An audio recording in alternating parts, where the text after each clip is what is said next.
What is up, guys? It's Jeremiah Latimo, and today we are talking about porn use. And today we're specifically talking about how to break free from the addiction to porn, the obsessive use of pornography to escape loneliness, boredom, anxiety, overwhelm. And I'm just going to be sharing my own personal journey of breaking free from this coping mechanism because that's what it is. And I'm going to talk about that and share with you the steps that I took to break free, to overcome this addiction, and to also just gain my confidence back, to even come out of this building even more deeper relationships, not just with people in my life, but also with myself and my body. So this is a video where I share just raw, honest, unfiltered truths. So if you're looking for a video where someone goes into the facts, the statistics, the impact it has on the brain and the dopamine receptors, endorphins, all of that language, then this is not that video. Because in my own experience, some of that helps a lot, but most of the time it just perpetuates shame. Makes me feel even worse about what I'm doing. Makes me feel even worse that I haven't broke out of the habit, that I haven't done something about it, that I haven't changed. So for me, this video is a video that I wish I would have watched 10 plus years ago, 5 years ago, 3 years ago, when I needed this. So I hope this helps. And I want to just dive right in by first talking about porn, because the idea of porn itself seems to be as if it's a modern day thing. And that's not really true. Porn has always been around. The use of porn coupled with the internet is pretty modern, is pretty new, with OnlyFans subscriptions and all these different sites where you can access all these different kinds of women, categories, kinks, whatever you're into is available to you at just the touch of a finger, right? That for me, I think is pretty new. That's pretty modern. That's pretty relevant to 2025, right? But porn itself is pretty ancient. So porn originally was defined as the art or writing that depicts the life of prostitutes. Now, we know that in the ancient temples, whether you were in Rome, Greece, Egypt, or Samaria, had prostitutes. There were brothels, right? Now, the only difference here is that if I'm in a brothel, there's an access of women that I have available to me based on the resources that I have at my disposal. But all of those women look very similar to each other, right? If I'm in China at a brothel, all of those women are going to be Chinese with a similar build, similar facial features. If I'm in Samaria, if I'm in Africa, same thing happens. Now, with the problem with today's use of porn is that now we have access to all of these different types of people, right? So I don't have to settle for just looking at a certain type of woman. I can look at different women that I've never been with, that I've never explored, different kinks, different scenes. And this is where the problem is, because it's a unnatural way of relating to the world. We are not supposed to be able to have that level of access where we can get so specific and detailed about the things that we want and then receive it in a matter of seconds. I can just type in a specific word, I can type in a specific category, I can create certain filters, and then bam, I have the video that speaks to exactly what I want and need. Now, this is creating something that is going to be a problem in the coming years, which we see in films like Her. And if you notice that every film, even Blade Runner 2049, where it has this woman that is an AI model, that is that person's partner, is that person's lover. In each of these films, even Ex Machina, has a man at the center of it. Has a man at the center of it. That man is lonely. That man is isolated from the world and on some level disconnected from himself. I'm saying this to say that what we're seeing today, the way OnlyFans has blown up, the way Twitter, you can't even use Twitter without being bombarded by some kind of pornographic ad. This is an attack on men. This is the reason why I wanted to share this and start here, because it is an attack on men. It's an attack on your masculinity.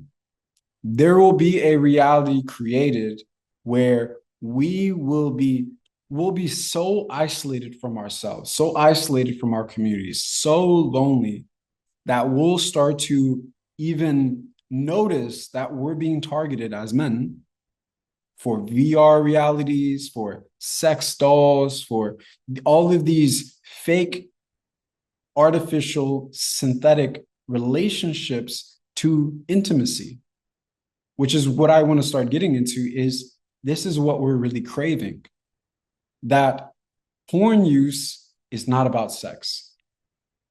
It's about intimacy. It's about love. That is what is at the core of it. And if you understand that, if you truly understand that, you're ahead of a lot of other men that are dealing with this. Because most men might think that this is about sex. I want sex, or I need sex.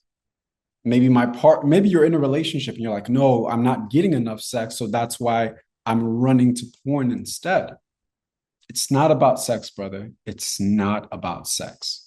It's about intimacy. It's about love. It's about connection. So I want to now go into just my own personal journey, because I've dealt with this for 10 plus years. The first moment I've discovered porn or started interacting with my own lust and desire to be with women was very young. And once it started, it was almost impossible to stop. That's why sometimes I call it an addiction, because it wasn't something that I felt that I had the ability to stop. And the reason this even became more difficult for me was because I had a lot of religious trauma. So there was a lot of constriction and parameters and boundaries set around my sexuality and the exploration of my sexuality. So I wasn't in a family system where I could just talk to my mom or talk to my dad and say, hey, I'm interested in this girl and I'm having all these feelings come up. That's not even a sexual conversation. I can't even just talk about the emotional aspect of it, because I would be shut down immediately. No, you shouldn't be looking at women. You shouldn't even be interested in women right now until you're 18 or 20 or you're out of the house. So as a young boy, I still have desires. I still have fantasies. I'm still lusting. I'm still trying to navigate puberty and all of these emotions that are coming up for me, and not having the freedom to share, to explore, to just talk things out with my own parents or just openly with other family members created a lot of leaky energy. So that part of me had to rebel. It had to find outlets. So I had a lot of restriction. And what that restriction created was secrecy. So this is something important that we're going to talk about later as we get into the guides and the steps you need to take. But the first thing is identifying what conditions, right? What environment gave life to your use of porn? So mine was this restrictive environment where I wasn't even able to express my desires and emotions and feelings towards women. So I got creative. I was an artist as a young boy. I'm still an artist, but I would even draw because I was really good at drawing.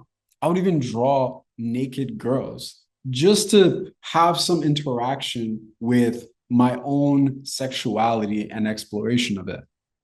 And then once I got my own phone, I got my own laptop, I just went completely berserk. I even have this story where I was in school and I was about 14 or 15 years old. I was bypassing the restrictions that were placed on the computers at school so that I could watch porn because I couldn't watch porn at my own house because, of course, I have a home computer.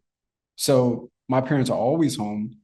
I have siblings. So what I learned to do was to bypass the restrictions on these computers. So I'm 14, I'm using the computers, I'm hacking here, I'm moving things here, I'm adjusting, and then boom, I'm removing these restrictions, and then I'm able to watch porn. And so I did this once in the classroom because I had to show off, had to show off. So I told a couple of my guy friends, yeah, I can do that. We can pop it on and watch a clip. They're like, no way. And again, I'm 14. So of course I have to flex. I end up doing the thing, popping up a scene, and then all of my friends are like, oh my God, we're in the middle of class and we're watching a porn scene right now. This is crazy. And then what happens is, of course, the teacher sees all of these kids huddled around my computer and is like, what is going on? And then, of course, I can't get out of all of these pop-ups that keep coming up. And then she sees what's happening. And then I get called to the assistant principal's office and I get in really big trouble. But this is just to let you know how much of a problem this was for me. And so the real issue for me, and I think for you watching this video, is the excessive masturbation that comes with it. Because that is what depletes our energy. That is what reduces our testosterone. That is what fucks up our dopamine receptors. That's what ruins our ability to be motivated, to be disciplined, to do hard things, right? It's the excessive masturbation. And so we have to break out of that. And the only way to do so is to find out what are the origins of our use of porn, right? And then as an adult today, what are the triggers that activate the need or the urge to use porn? So for me personally, and maybe you might relate, it was boredom. It was anxiety. It was overwhelm. It was, those few moments where I was actually horny. I was excited and I didn't know what to do with that energy. And the other one was I was stressed. 4 times out of 5, it's more than likely something that has nothing to do with sex.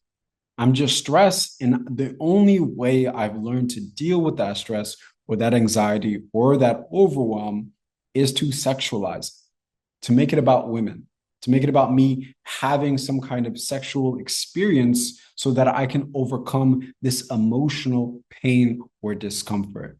So right now, where I'm at in my life is that I no longer use porn to escape any of these feelings. I feel completely confident in my ability to navigate an uncomfortable experience and then be able to just deal with it from an emotional regulation practice, creating something, having a workout, going on a run, or calling a friend. I've created systems that help me override this coping mechanism that I developed. But this was hard, I'll be honest, because what happened was I went 2 years without any porn use, but I was in a relationship. So the only reason I was actually able to finally go longer than a day or 2 months without using porn was because I was in a relationship. And I was in this relationship. I was so deeply invested in this relationship that I didn't want to compromise it. I told myself, no way I'm ever going to use porn while I'm in this relationship. that would compromise the safety this person feels with me, and that just wouldn't feel integral for me. So I had a strict rule with myself. There's no porn use. And after a month or two, it didn't even cross my mind anymore. But I had the relationship. So when the relationship ended, I faced a whole new challenge, which was how the hell are you now going to break free from this pattern, this coping mechanism, and this habit if you don't have a relationship? If you're not in a relationship, how are you going to do that? That rule and that motivation that you had was very strong because you really cared about that relationship and you cared about the person you're with. Now it's just you. So I had to find a whole new way to break out of this habit once the relationship ended. And that was hard. It was tough. I slipped up so many times because during that period of figuring this out, I was also going through a lot of emotional experiences, a lot of intense and uncomfortable emotional experiences because of the ending of the relationship. So these are the things that I was able to implement to get to where I'm at now. So one of the first things we have to do is the self-assessment.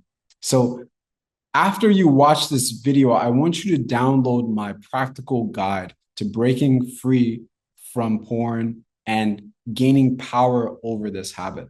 It's going to be in the description and it's going to be pinned in the comments. I want you to download it because it's going to walk you through some of these prompts. Because the first thing you need to do is self-assess. You need to understand, where are you at right now in your journey? What are you struggling with most? What are your triggers? What are your environmental triggers? What are your emotional triggers that trigger your use and your urge to run to porn? You need to know what that is, and you need to know where this comes from. Was it in secrecy like mine? Was it because you had no space to do this? Or maybe yours was the complete opposite. You had so much encouragement. Maybe there was also sexual abuse that was involved, and it led to your use of this. Whatever that is, you need to dial into it. You need to figure it out because those patterns are going to be reflected in how you use it today. And then you need to start to envision what would be different if you no longer used porn. What would be different about your life? What would be different about you, your relationships? You have to start envisioning a future for yourself beyond this. So for me, I actually recorded a video of myself talking to me, telling myself a declaration, a promise, a love letter of what will be different once I put this down. And it was very motivating to see that video and to look back and to watch it again and again when I felt I slipped up or I messed up or I needed some motivation. I needed to remind myself why I was doing this. So that's an important thing to make sure you have. The other thing that's going to be very, very important. This is honestly the only thing you need to break free from the use of porn. And it's an accountability system. The reason that you need this is because anything that we're using to escape reality, escape an uncomfortable emotional experience, festers and grows through loneliness, secrecy, and isolation. So to break out of that pattern, to rewrite this coping mechanism, you have to put this out in the open. You have to come out of the cave and then share what is happening for you with the people around you. So this means develop an accountability system. This doesn't mean you tell the whole world. Maybe you do. Maybe that might free you in some way. Maybe you might join a Reddit thread, a no-fap Reddit thread, or a online community of men recovering from this addiction. Maybe you might just reach out to one or two trusted friends or a mentor or a therapist or a brother in your life, a family member, anyone that you feel comfortable with sharing your journey, your challenges, and your struggles with when it comes to this addiction, when it comes to your use of porn. Because the shame with this thrives in the isolation. And if this is something that was born in secrecy, if you want to break free from it, you have to create visibility. You have to tell people what's going on, what you're struggling with. Because as I mentioned earlier, this is about intimacy. This is about your need for connection. So when you have genuine connection, where you're open about your struggles, you're open about the things that you're navigating and you feel a little bit ashamed of, that will replace these empty substitutes for connection because you have something real, you have something genuine, but you have to put yourself out there. You have to tell people, you have to be open about it. So invite people into your process and set up an accountability system. So what that means is once you've decided, okay, I'm going to join an online community, or I'm going to join an online community and reach out to a trusted friend, family member, or mentor, either or both work perfectly. What you need to do is now walk them through your process. What do you need from them? How can they support you in your journey? Is that check-ins? Is that encouragement? Is this someone you want to set up a challenge with? This is what I did on my own journey. I had a friend that I reached out to. I told him what was going on, and we set up a challenge.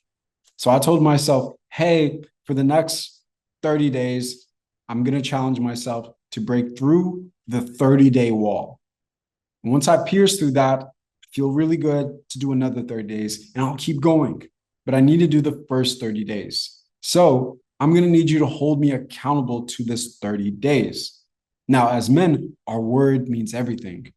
So when we tell another man, I'm going to do something, I'm going to see this thing through, and then we don't do that thing, there's almost a deeper shame there, a humiliation, an embarrassment that can become a powerful catalyst and motivation for making sure we follow through on what we said we were going to do. So to add even another layer to this, add some kind of humiliation ritual to it. So humiliation doesn't have to feel extreme. For me, it was as simple as, hey man, if I don't do this and if I don't follow through in the next 30 days, I want you to request $50 from me on Cash App. So every time I slipped up, every time I failed, I had to send my brother $50. Now, for you, this might be different. You might say, hey, if I do this, then I got to send my ex a wild, insane text that I would never send if I wasn't doing this challenge. Or you could do a challenge where you go out with your friend, and because you slipped up, every girl that he points to, you have to talk to. You can make this fun. You can add play into it, but just come up with creative ways to consistently challenge yourself to follow through on your commitment. Whether that's 30 days, whether that's 6 months, whether that's a year, or whether you just want to overcome the first 7 days. Invite accountability.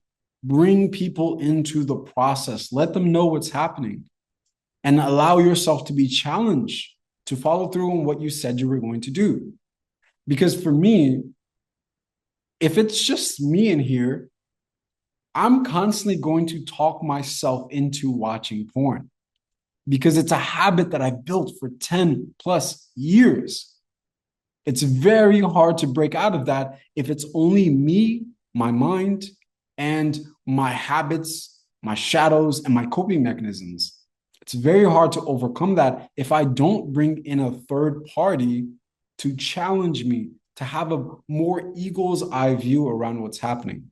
And if you're a guy that's in a relationship and you're noticing that you're still using porn and you don't want to do that anymore, consider bringing your partner into your process. if you haven't had a honest heart-to-heart conversation with her about this, think about the positives that could come from that. Think about how closer you might feel to her after sharing a part of your process with her. And it can also build trust and connection because now she feels a part of your world. She has a better understanding of some of the things you're navigating and also how to support you. So this doesn't place the burden on her. It's about knowing that you're taking responsibility for this and you're also sharing it openly with her as well. You're letting her know the process you're going through. That can build real connection and intimacy, as well as rebuilding trust if there's some of that that's been ruptured through your use of porn. And so the other thing I want to share here that helped me a lot, and I mentioned it a little bit earlier in the conversation, was that I have a ton, and I mean a ton of outlets to feel creative, to feel inspired, to feel purposeful in my life. When I was addicted to porn, this was not the case. I didn't have work that inspired me. I didn't feel like I was in my purpose. I didn't feel like I had any creative outlets, even any physical outlets to get out difficult emotions like boxing or working out or going to the gym or, emotional regulation practices to let out my anger, right? Now I have embodiment practices for that. I have emotional regulation tools. I have all of these things in my life that support me in feeling good about myself, that support me in feeling connected to myself, to my work, to my life. And things feel meaningful, right? My relationships feel meaningful. Now, this addiction thrived in loneliness. And that loneliness was because I felt disconnected from the world. I felt the world around me didn't know who I was. And they were also not receiving the gifts of my wisdom, my experience, my the things that I've overcome, and also just my genius, the things that I wanted to share with the world, my art, my creativity, my poetry, my writing. I wanted to share that with the world, but I wasn't doing it. So if your life doesn't feel purposeful, you don't feel like you have meaning right now, you don't feel like you're doing things that light you up, that you're waking up to a life that inspires the shit out of you, that you're on track to becoming a man that you're very proud of, it's going to be very hard to break free from this pattern. It's going to be very difficult to break free from this habit. So, what you need to do is to have those sources. You have to have things to replace your old coping mechanism in the moments where you feel bored, you feel anxious, you feel overwhelmed, you feel stressed, and you feel horny. What are your 5 go-tos when this happens? What are your 5 rituals and practices or routines that you go to when you inevitably fall into one of these emotional experiences? What are you going to do? So when I feel bored, I need to lean into things that energize me. So that is going for a walk. That's going for a run. That is working out. That is calling up one of my friends that I can laugh and talk about anything with. This is what I lean into when I start to feel bored. And then that urge comes in where it's like, well, when we feel bored, we usually do this. And when we do this, this gives us energy. We get a hit of dopamine. I need to replace that. I need to replace that. And I have to know what my triggers are.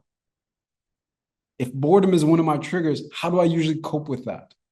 What can I do to replace that with something more healthy and constructive? If I feel stressed and overwhelmed, how do I deal with that? Do I have an embodiment practice? Do I have an emotional regulation tool to deal with these emotions that are coming up? Do I even have the self-awareness to know what the fuck I'm even feeling? Am I feeling disappointed? Am I feeling sad? Am I grieving? Am I just angry about something that I just don't have the language to express right now? Develop the self-awareness to understand what's happening in your emotional world. When you're feeling that urge and rush to, let me grab my phone or let me grab my laptop and run to the bathroom. You have to get in touch with what is actually happening to me right now. What am I going through? How can I deal with that in a healthy and constructive way? So you have to have things that not only energize you, but also give you peace of mind. Activities and rituals and practices that also help you recharge after a long week, after a stressful work week. What do you do to recharge? Whether you're blocking off an hour to go disappear into the woods and go for a hike, or to meditate, or to call up your friends and have a guys' night where you watch your favorite show or you play video games. Whatever that is, you need to know what that is. How do I recharge? And the other thing is, what do I have in my life that gives me meaning, that gives me purpose, that helps me feel like I'm on a mission? You need purpose. You need something that feels fulfilling, that connects you to something beyond your own ego, beyond your own personal satisfaction. What is that in your life? Do you have that? You need that. You need it. It's a non-negotiable. If you want to break free from this habit, you need that. It's a non-negotiable. This is not something that you can try to negotiate. I love my work, but it doesn't give me any meaning, but that's okay. At least it pays the bills. Yes. And find something that gives you meaning. Go volunteer somewhere. Share your experience, your story, your art online with other people. Talk to your family. Build friendships, build brotherhood. Go to a retreat. Take a Vipassana course. Start the work of connecting to something that does give you meaning and purpose. And the last thing is plan for the slip-ups. You are going to slip up. I don't know what your journey looks like right now, whether you're on day 7, you're day 1, you're day 30, or you're 2 years in. Plan for slip-ups. Don't come into this with a perfectionist mindset. That is only going to breed more shame and self-blame. You are going to slip up, brother. If you are someone like me that's been dealing with this for 10 plus years, you are going to slip up. But what you can do is plan for those slip ups. How do you recover afterwards? What do you do when that happens? Do you know what triggered the slip up? And how do you learn from that experience? How do you bounce back? Me, when I slipped up, this is why I had the letter video that I created to myself. When I slipped up, I would watch that video. I would remind myself. I would get even more strict with myself. I would set stronger challenges with a friend of mine. Say, instead of $50, let's do this. Instead of this, then let's take it up a level. This is how you begin to plan for the slip-ups, because you're so future oriented that you know that you're going to overcome this, but you can see the journey and you know it's not linear. It's not a linear journey. And one slip up does not dismiss all of your effort. You have to have things that you go to regulate through that moment where you slip up, you fall short, you make a mistake. How do you bounce back from that? In a way that's constructive, in a way that's healthy, and a way that doesn't use women, like real women, to replace your addiction, to replace porn.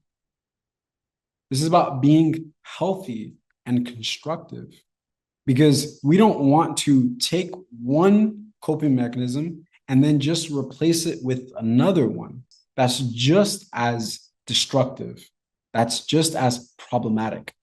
We want to move in a direction towards healing, towards growth, towards rebuilding our confidence, and towards overcoming this and really building a deeper connection with ourselves and our bodies. So to anyone that's struggling with this, I do recommend a period of celibacy if you can. If you're up for the challenge, go through a period of celibacy. If you really want to understand what I mean by this is about intimacy, brother. This is not about sex. It's about intimacy and it's about love.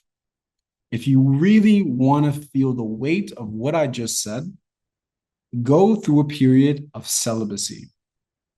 You will find out really quickly that this has never been about women. This has never been about sex. There is something in your body that does not feel connected to life, does not feel connected to yourself, does not feel connected to the people around you or the world around you. It feels isolated from all of the above. And what it needs is intimacy. It needs to feel connected to that. But throughout your life, there has been something that has severed your connection to yourself and your body.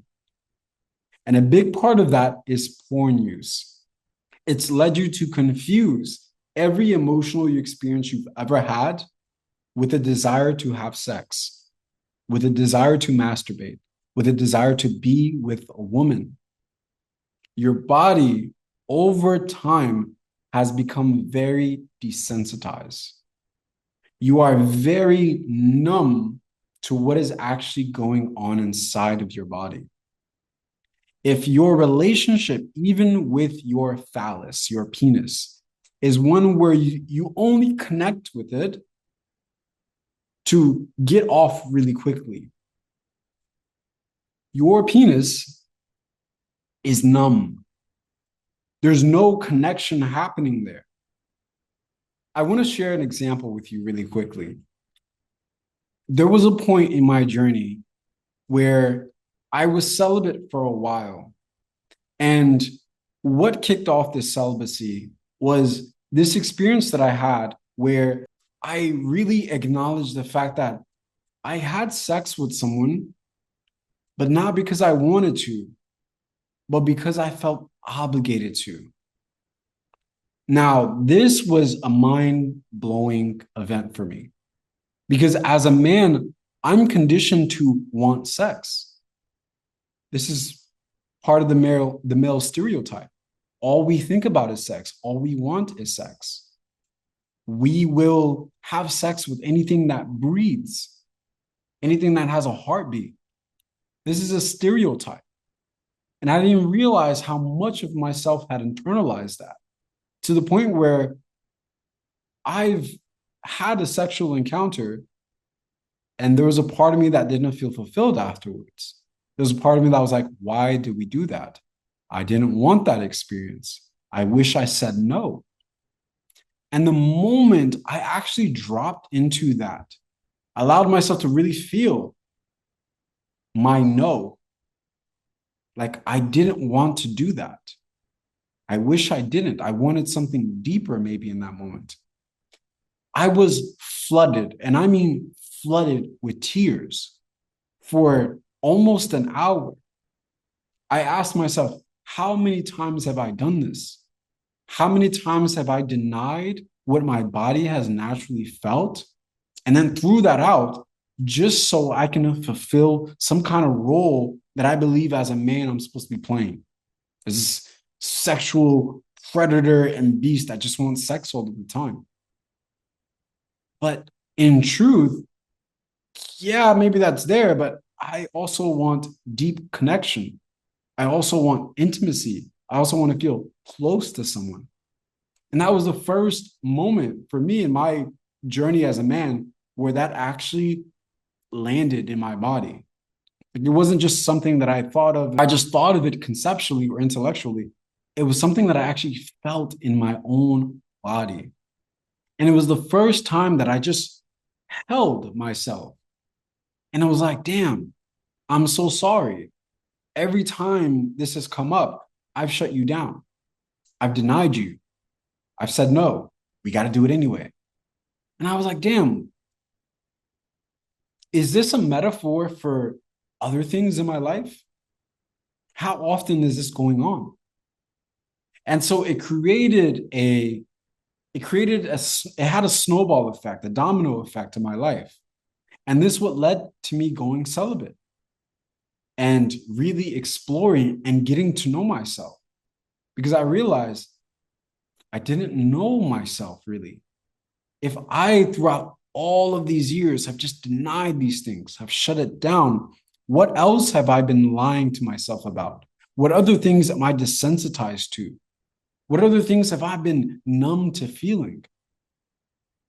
So Take that time for yourself, brother.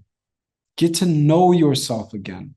Get to know your body again. Beyond these narratives about what men want, what we crave, what we desire. Some of that is true, but there is plenty of room for us to find out for ourselves how much of this is actually true for you. That may be true for other men, but you need to find out what is true for you. What does your body actually feel? What is your body actually processing? What do you actually desire? How many things have you just taken on that have become a part of your identity that been you've just been handed? You've never took the time to actually, is this something that I really want? Is this something that really calls to me and speaks to me? The journey into that knowing begins with our bodies. It's through our bodies where we find this out.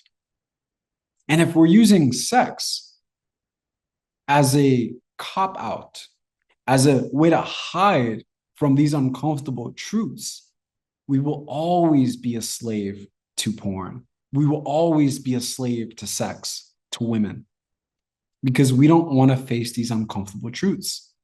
So the more we build capacity to hold these truths, the more we build a deeper and more intimate relationship with ourselves and our bodies, the less we're going to rely on sex, on women, on porn to fulfill these needs, to feel connected to ourselves. Until then, we're going to settle for these little tiny breadcrumbs of connection and of intimacy.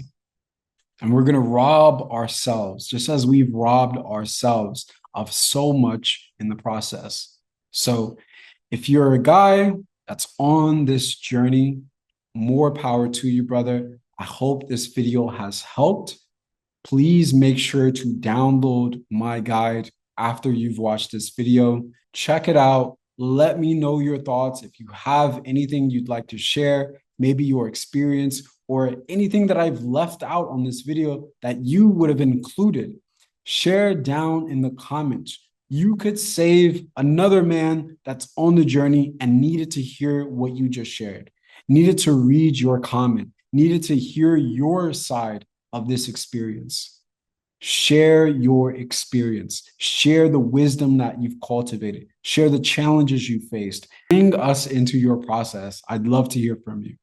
And if there's anything here that I share that you want to see me break down in another video, please don't hesitate to comment and let me know what that is.